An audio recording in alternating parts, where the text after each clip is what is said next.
बांग्लादेश की पूर्व प्रधानमंत्री शेख हसीना को फांसी की सजा सुनाई गई है। फिलहाल 15 महीने से शेख हसीना भारत में शरण पाए हुए हैं और इस पूरे मामले को लेकर विदेशी मामलों के जानकार ध्रुव कटौत से भारत एक्सप्रेस संवाददाता आदित्य द्विवेदी ने खास बातचीत की। आप भी सुनिए। बांग्लादेश कोर्ट ने पूर्व प्रधानमंत्री शेख हसीना को फांसी की सजा दी है। उन पर 5 आरोप तय किए गए, जिसमें हिंसा फैलाने, लोगों की हत्या कराने के लिए उनको सीधे तौर पर दोषी पाया गया है।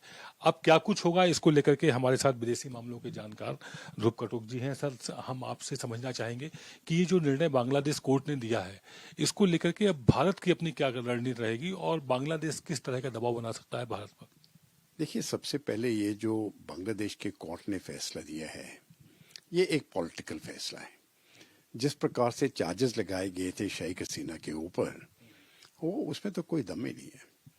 वहाँ पर जो डिस्टर्बेंसेस हो रहे थे, वो शेख हसीना ने नहीं करवाए थे। और जिस कारण से वो डिस्टर्बेंसेस कर रहे थे, उन्होंने तो खैर वो कारण भी ख़त्म कर दिया था। और इस प्रकार का दोष प्रधानमंत्री के ऊपर लगाना, ये मैं समझता हूँ बिल्कुल गलत है और ये पॉलिटिकली मोटिवेटेड है।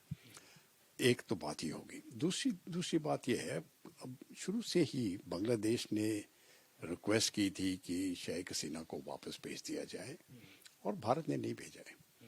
और ये मैं समझता हूँ बिल्कुल सही फैसला है। किसी भी हालत में हम शेख हसीना को वापस नहीं भेजेंगे।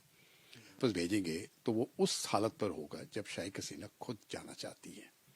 अगर वो खुद जाना चाहती है और कहती है मैं जाके इनका सामना करूंगी, वो बात अलग है। लेकिन जबरदस्ती करके कोई इस प्रकार से कहे भारत को कि ये कार्रवाई करे, वो होने वाला नहीं है। धन्यवाद सर, हमसे बात करने के लिए। एक बात तो ये क्लियर हो गई कि आने वाले कुछ समय तक बांग्लादेश फिलहाल अस्थिर रहेगा, लेकिन बहुत लंबे समय तक नहीं। बहुत जल्द वहां पर लोकतांत्रिक व्यवस्था कायम होगी और फिर से भारत बांग्लादेश के संबंध स्थिर होंगे, बहुत अच्छे होंगे। एक बात और बातचीत में निकलकर सामने आई कि किसी भी सूरत में भारत शेख हसीना को बांग्लादेश को नहीं सौंपेगा। कैमरा पर्सन रमेश राय के साथ आदित्य द्विवेदी, भारत एक्सप्रेस, दिल्ली।